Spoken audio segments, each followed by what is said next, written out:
playing as a love team? Oh, before kasi magkaroon ng series na to, may Nicolas na kasi. So usually yung, di ba sa Philippines, ginagawa yung series, tapos doon bubuhayin yung love team. So for me, I can say na, I mean, kanya-kanya, if gusto nilang maniwala, then we're happy. But if hindi sa kanila patok yung ginagawa, it's still fine, though. Kasi for me, mas nagmamatter yung naniniwala sa amin. And kahit di naman kami, alam din naman namin na yun for us and sa mga tao nakakaalam yun. So for me, from time to time, always naman talagang i-question yung authenticity ng bawat love team. Pero at the end of the day, as long na kami ni Pearl yung nag-uusap at nagkakaintindihan, then elbow, yun. And then, yun lang, mas pass. Hindi, for me, yun lang. Yun na nagmamatter for us. Yung kami yung mismong nakakalam kung ano yung totoo, saka ano yung hindi. Tapos sila, hayaan na namin sila. Mapag-isip, yun. Paano kayo lang nakakaalam ka? Pero kasi di ba, like as audience, that's what we crave for. Na parang sana yung nakikita namin kilig totoo, sana maging sila in real life, ganyan. Actually, yung so, mga... how are you in real life talaga? How are you beyond what we're seeing in the small screen? Ganito din. Kasi yung mga edit nga sa TikTok, sa mga social medias, nagugulat na nga lang kami, ginawa ba natin to, boss? Kasi hindi ko nga naalala na may mga ganun pa ng eksena. Tapos, nagugulat na lang kami yung mga edits na parang, talaga ba? May ganito pa ng video, tapos nag-viral, tapos, I mean, na umaabot sa ibang nations pa nga ganun. Kaya natutuwa kami kasi yung mga bagay na hindi namin sinasadya, nakukuha pala yun ng mata ng mga nanonood. Kaya, yun, happy kami na doon na, minsan nga sa edit pa, bustig na mo. So, may mga ganun kami na eksena kasi hindi kami aware na may ganun pala kami, online and off-cam. Tapos kung pag nahagip, di makikita lang, pero hindi, well, it's gonna be a mystery. Perhaps, how do you guard your heart? Grabe Sa yung guard world mo yun. ng showbiz. For sure, di ba, parang like what you've said kanina, it's overwhelming. Maybe others will approach you with not good intentions. Ikaw, paano mo ginaguard yung puso? Siyempre ibang mundo ng industry talaga. Pero, kung ano lang yung binibigay ng mga tao sa akin, yun lang din yung binibigay ko. So, hindi ko pinapasobrahan. So, kung, ang tawag doon, parang, diba? Parang, give and take. Parang kung ano lang yung bigay nila, yun lang. Kasi, kasi at the end of the day, kapag masyado ka nag-give, parang pag naubos ka, sino ba lalapitan mo parang ganyan? So, yun po, ganun ko ginaguard yung heart ko. Kung ano lang yung binibigay mo, yun lang din. Sorry, last na lang. Bakit boss pala? Tama ba boss yung tawag? Ano yung sa Ayan na boss, siya lang may hawak ng finances. Charot lang. Yung boss kasi nagsimula siya sa yung tinawag ko siyang boss kasi sobrang tagal niyang, parang ang tagal mag-reply, parang siya yung hinihintay ng lahat, yung parang boss. Parang very boss ka. Tapos nang tinatawag ko siya, boss, ganyan, tapos boss na rin tawag niya, so boss na, tawagan namin, boss. That's cute. Thank you and congrats to both of you. So, isa na Kobe. Parang si Angela. Okay, sorry. Parang feeling ko kasi na-encounter ko na si Angela before. Nung launch mo. Yes. Ayun, naalala ko na. Ay, hello, mabuhay. So, kayo naman, kasi binibuild up din kayo as pair. Ganyan. Okay ba sa'yo yung pag-cycling shorts ni Kobe? Actually, suot ka sa loob. So, how is it building the chemistry and how do you, what's may effort pa to make it click and hopefully become authentic there?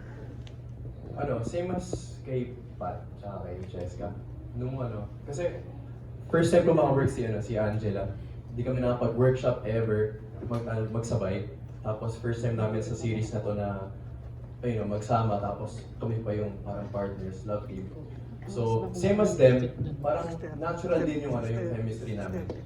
Sabi sa amin ng team na mag-bonding kami, offset, mag-usap kami, kailangan namin isa't isa para mas maging comfortable kami sa isa't isa. Tapos ayun. What type of bonding ang nag-click kayo? Hindi, kunyari yan, may scene sila. Habang nag-shoot sila ng scene nila, ayan, usap kami. Kumusta? Ano favorite color mo? Favorite number mo sa electric fan? Ang favorite number sa May ka mo sa ipis? Favorite number sa electric. Hindi, pero yun, very natural lang yung nangyaring chemistry sa aming dalawa. Hindi naman like super na love team tulad nila. Pero syempre, pakilig, yan, may pagtingin. Yun, yan, Angela. Tingin ko po, hindi naman po kasi talaga namin pinipili. Pero nag-click po talaga kami. Like, nung habang nag-uusap kami, offset, ayan po, nakakapagkwentuhan kami. Madami-dami na rin naman po kami napagkwentuhan. So, eventually, naging comfortable na rin naman na po kami sa isa't isa. Hindi ko po masasabi na nandun na siya completely, pero I think we're getting there. Pag Okay. Yes, ma'am. Sige, more bonding. Congrats in advance. Thank you. Thank you po. Maraming salamat, friend. Ayan. Anyone? Let's have, ano pa po? Meron po ba? Sige po. Teka lang po. Siguro, fill in the blanks na lang for me sa my favorite liar cast. Kanina nagtanong, di ba, hanggang saan nyo kaya i-tolerate ang isang lie? Ito naman, kabaligtaran, ano yung lie na kaya nyong tanggapin habang buhay? Kasi kahit lie siya, gusto nyo siya.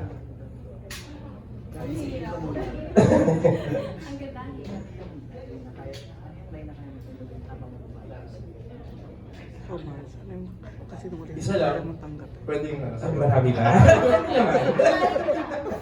dami kasi sinungaling sa buhay. Siguro sa akin, ako na naman kasi ulit eh. Siguro sa akin yung mga simple lies na kailangan magka-date kayo ng partner mo, tapos sabihin niya sa'yo na kunin mo na yung last piece kasi busog na ako. Yung mga ganun. Yung mga simple lies na alam mong di naman talaga totoo, pero dahil partner mo siya, dahil gusto mong syempre mabusog siya, maging mas happy siya. So yun yung magiging very selfless ka. Iniisip mo yung partner mo, yung ibang tao mo, family mo, friends mo. So yung mga ganong klaseng life. So sweet and thoughtful. In short. Copy paste mo ulit. Yun po, siguro mga white lies lang din. Yung mga cover-up lies lang. Kasi alam mo naman na for the betterment of your partner. Ganun po. Yan lang, thank you po. Jessica. Copy-paste lang. Same lang din po for me. Kasi feeling ko, basta it's not about my family or it's not about what yung goals ko, ganon. Like, okay lang naman. Basta mga white lies lang, something. Magagaan na.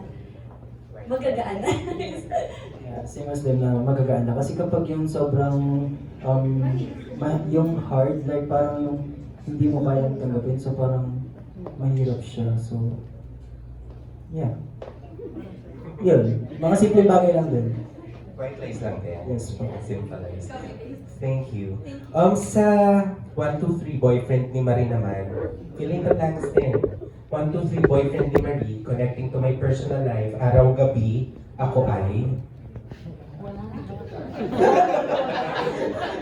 Araw-gabi. Araw-gabi, wala akong money. Legit yun, ha? Ay, kasama siguro siya sa 1, 2, 3. Ano ko ikaw lang? Ano nga po ulit yun? Sorry. Fill in the blanks. 1, 2, 3, araw-gabi, ako ay... 1, 2, 3, araw-gabi. Boss ni Marie. Ano nga ulit?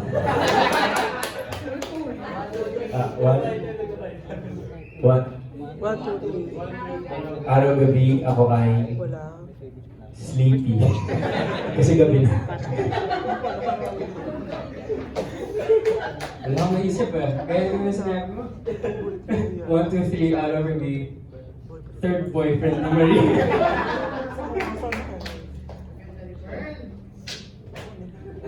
One, two, three, araw-gabi, ako ay bully ni Marie. 1, 2, 3, araw-gabi, laging energetic. Yay! 1, 2, 3, araw-gabi, ako ay walang negativity.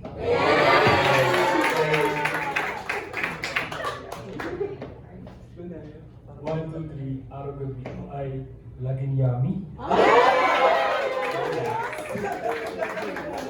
Thank you. So we have, I think, last and another question. Hello, Mars. Hello, hi, good afternoon. Una kong tanong para sa cast ng 1, 2, 3, boyfriend ni Marie, ang bongga, di ba? Kasi I heard yung story ng series ninyo ay nagsimula sa bullying. Kayo ba in real life, naranasan niyo na ba mabully? Let's start with Nico. Opo, elementary and high school, nabully po ako. Pero that time kasi hindi ako marunong lumaban. Hindi ako marunong mag-stand up for myself. So parang tinitake ko lang siya. Tapos, siguro college na ako natutong parang hindi magpa-consume dun sa treatment na tatanggap ko, sa mga pagtitrip nila sa akin, ganyan. Pero syempre, alam mo yung pag mag-isa ka na lang, dun sa minsan, tawag dito, aatakihin eh. Doon ka aatakihin lahat ng mga, ba't nila ginagawa to? Ano ba ginawa ko sa kanila? Parang doon ka mapapa-question about yourself, magda-doubt ka na, ganyan. Pero, I think na-overcome ko siya. And ako na masasabi ko na mentally, I'm okay, na-overcome ko yun, na-outgrow ko yun. And hindi siya madali. Hindi siya madali. Pero I think it's part of my process and growth. And for sure, madaming nag-experience ng ganun din sa amin. Kaya, I think yun yung common ground nating lahat. Kasi once we were a student, we were bullied, so, pero, that's life. Part yun ng pagiging bata, We learn from it. Ano yung binubully sa'yo? Dati, sobrang liit ko kasi nung bata ako.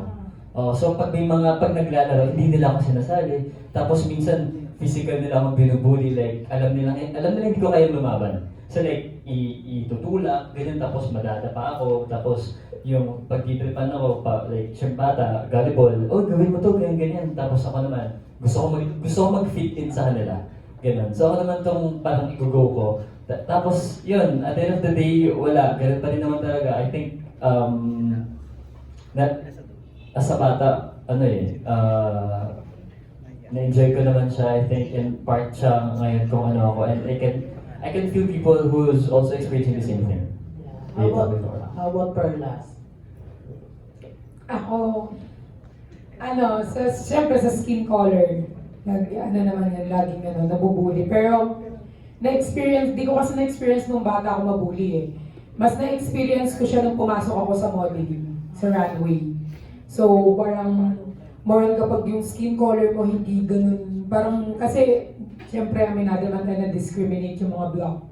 So, nung time na sumasali ako ng runway, na-experience ko yung discrimination sa, kasi, yung mga black color, yung mga gantong color, parang hindi na nila pinapasok, parang ganyan. Kasi nga, parang yun nga, nandi-discriminate. Pero syempre, naging stepping stone ko yun para lumaban hanggang, yun nga, lumalaban ako ng runway hanggang nakakakuha naman ako ng tourism, lumalaban ng yun.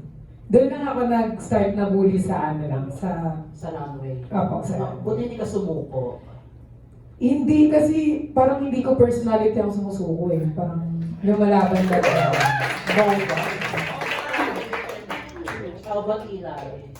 Ako naman nung bata ako, so mostly yung mga bullying na natatanggap ko is words, yung mga negative comment about my personal life as a bata. Yun, parang wala akong mapagsabihan kasi syempre, well, masyadong personal. Pero I think na-overcome ko siya kasi simula nung bata ako, parang wala akong mapagkwentuhan ng problema ko. So, kinikip ko lang talaga siya sa sarili ko. So, ngayon growing up na, ayan, big boy na, ganun. So, parang okay lang sa akin kasi parang kung may mga ganong comments about whether it's personal man or pang-attack, it's parang hindi ko na siya pinapansin or hindi na ako masyadong sasaktan kasi parang napagdaanan ko na yan. Babalikan ko pa ba yan? Parang gano'n. Pwede ba lumaki ka sa probinsya? Yeah, Cebu. I'm from Cebu. So, nung lumipat ka dito sa Manila, di ka naman nabully? Wala na. Ako na yung nabubuli. Joke lang. Joke lang. Yeah, with me, yung bata ako, well, actually, actually, even in high school, medyo nag-bully pa rin ako. For two things. Yung isa, dahil sa ngipin ko. Bakit? Ano ngipin mo? I look like a vampire. No, parang may pangil. Parang, Ganun din siya. so, naalala ko dati, pag inaasar ako, sinasabi ko na parang, "Oy, careful ka, kakagatin kita." Or something like that. Pinapagatin mo naman.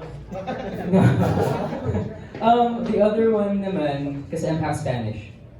So, ang tawag sa akin dati, mananakot. So, yeah, it's funny. But pero naalala ko dati, like, wala, naglalakad na ako, tapos biglang may maririnig ako na, "Oh, ibalik mo yung bansa namin." Like, what did I do? Hindi naman ako yung kasama ni Magellan, di ba? But yeah, no, I used to get bullied. It got to the point, especially sa ngipin. Ayan, di ba? Mamaya ko yung concept, pero... Explain mo talaga mo. It's okay. It got to a point, especially yung sa ngipin, na it became so much na. So parang umiiyak na ako sa bahay, di ako na pumasok. But luckily, I had the right people around me na, who gave me advice on what to do. If I could give advice to, especially mga students, students usually who fall victims, don't do what I did, kasi ako, I resorted to sa paggaganti, to learn how to fight back, but that's not something that I would suggest. Ako, it's to always find the right way to do it.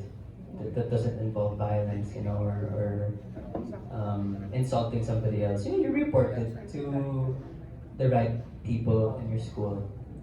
I think that's the best way to do it. Pero may nga sa tapo. Yeah, is that tapo? Ito yung dito mo. Me? Di ba yun? No, I just have hairy arms. Sorry, akala ko pa Yeah, I have Spanish, so no, hindi siya tattoo. Wala akong tattoo. No. It's okay. Yeah. How about naman better? Yes, me, I was also bullied when I was in prep. For context, kasi parang ako yung dating super jolly kid, likes to make friends with everybody. But then, syempre, when you're a kid, maybe that can rub off the wrong way. So I think my one specific moment that I remember, share ko lang, parang, I think some people would remember yung mga Lisa Frank pencils na may malalaking erasers. Tapos everybody would have that with like ribbons and perfect notes. Tapos I would get like yung mga sirang eraser with just a ripped off part from the notebook that says to Sam lang. So I remember that moment very specifically up until I was grade 2 siguro. But eventually you kind of get sick of it and you kind of get tired of the bullying, so you kind of have to stand your ground. And so cut to these bullies back when I was in prep in grade 2. They're my closest friends now. They're my best friends. And yun nga, parang minsan kasi you just really have to, kahit nagpapakatotoo ka sa mga tao, when you eventually, stand your ground nga, you'll never know, baka maging close mo pa sila in the future. So, yun.